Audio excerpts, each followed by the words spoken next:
പട്ടുമത്തലിരുന്നൊരു video ആണ്. എല്ലാവർക്കും പുതിയൊരു വീട്ടിലേക്ക് സ്വാഗതം. ഓടി വായോ.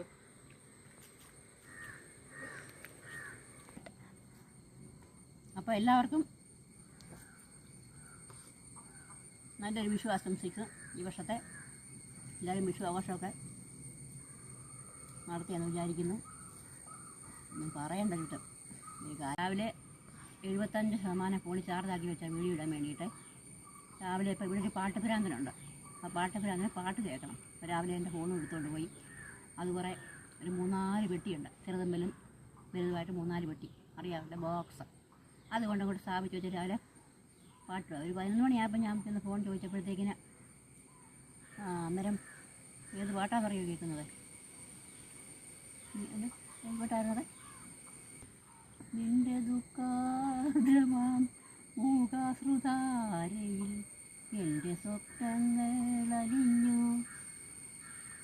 ഒന്നും പറയണ്ട. ഞാൻ ചെന്ന് നോക്കിയപ്പോൾ എന്തുവാ പണ്ടത്തെ എങ്ങാണ്ടത്തെ ഓർമ്മയിലിങ്ങനെ മുഴുകി ഇങ്ങനെ ഇരിക്കുക പാട്ട്. അപ്പം ഞാൻ ചോദിച്ചു ഈ പാട്ട് കേട്ടിട്ട് പഴയ ഓർമ്മകളൊക്കെ വലിയ അയവറൊക്കെ വന്നിരുന്നു ചോദിച്ചപ്പോഴത്തേന് നൈസായിട്ടൊരു ഫോട്ടോയൊക്കെ എന്നെ അങ്ങോട്ട് നോക്കി ഒരു ചെറിയൊരു ചിരിയോടെ. അന്നേരം ഞാൻ പറഞ്ഞാൽ ഇതിങ്ങനെ ഓർമ്മയൊക്കെ അയവറക്കി ഇരുന്നോ എന്നും പറഞ്ഞു.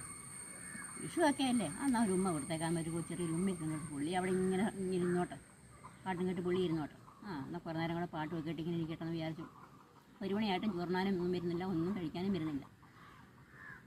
അവസാനം ഞാൻ ചെന്ന് ഫോൺ എടുക്കാൻ നോക്കിയപ്പോൾ എന്തുവാ അടുത്ത പാട്ട് പൊന്മേനി ഒരു ഹൃദയ എന്നാശൈ എന്നും പറഞ്ഞൊരു പാട്ട്. ഞാൻ പറഞ്ഞു ഒന്നാമത് ചൂടും കൊണ്ട് മനുഷ്യനെ ഇവിടെ ഇരിക്കപ്പുറത്തേ ഇല്ലാതിരിക്കുക. ഇനി അടുത്ത പൊന്മേനിയും ഉരുകാത്ത കുഴപ്പം സിൽക്സ്മയുടെ പൊന്മേനി ഉരുകും അവിടെ ഇരുന്നുകൊണ്ട്.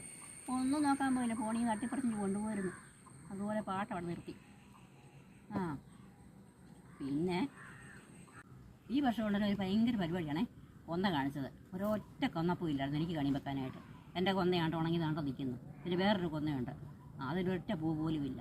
അപ്പം കൊന്നപ്പൂ തപ്പി ഒത്തിരി നടന്നെങ്ങും ഒരു കൊന്നപ്പൂ ഇല്ല. അവസാനം ഒരു കണക്കിൽ കൂടെ കുറേ മഞ്ഞപ്പൂവൊക്കെ അവിടെ നിന്ന് ഇവിടുന്നൊക്കെ പറിച്ചിട്ട് കണി വെച്ചു. കണി വെക്കാൻ വേണ്ടി കൃഷ്ണയൊക്കെ എടുത്ത് റെഡിയാക്കി വെച്ചപ്പോൾ കൃഷ്ണനാണ്ടാ മുന്നോട്ടാഞ്ഞത് ഇങ്ങനെ നിൽക്കുന്നു. ഞാൻ വിചാരിച്ചു ദൈവമേ ഇതെന്താ തമ്പുരാനെ കൃഷ്ണൻ ഇങ്ങനെ മുന്നോട്ടാഞ്ഞ് നിൽക്കുന്നത്. ഒരു കണക്കിലൂടെ കൃഷ്ണയൊക്കെ നേരെയാക്കി റെഡിയാക്കി എല്ലാം വെച്ച് കണിയൊക്കെ വെച്ചു. കണിയെല്ലാം വെച്ച് നേരത്തെ രാവിലെ കണിയൊക്കെ കണ്ടു.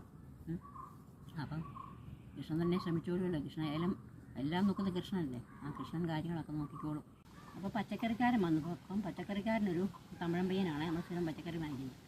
അപ്പോൾ ഞാൻ വിചാരിച്ചത് പച്ചക്കറിക്കാരൻ്റെ കയ്യിൽ ചിലപ്പം കൊന്നപ്പൂ കാണുമല്ലോ എന്ന്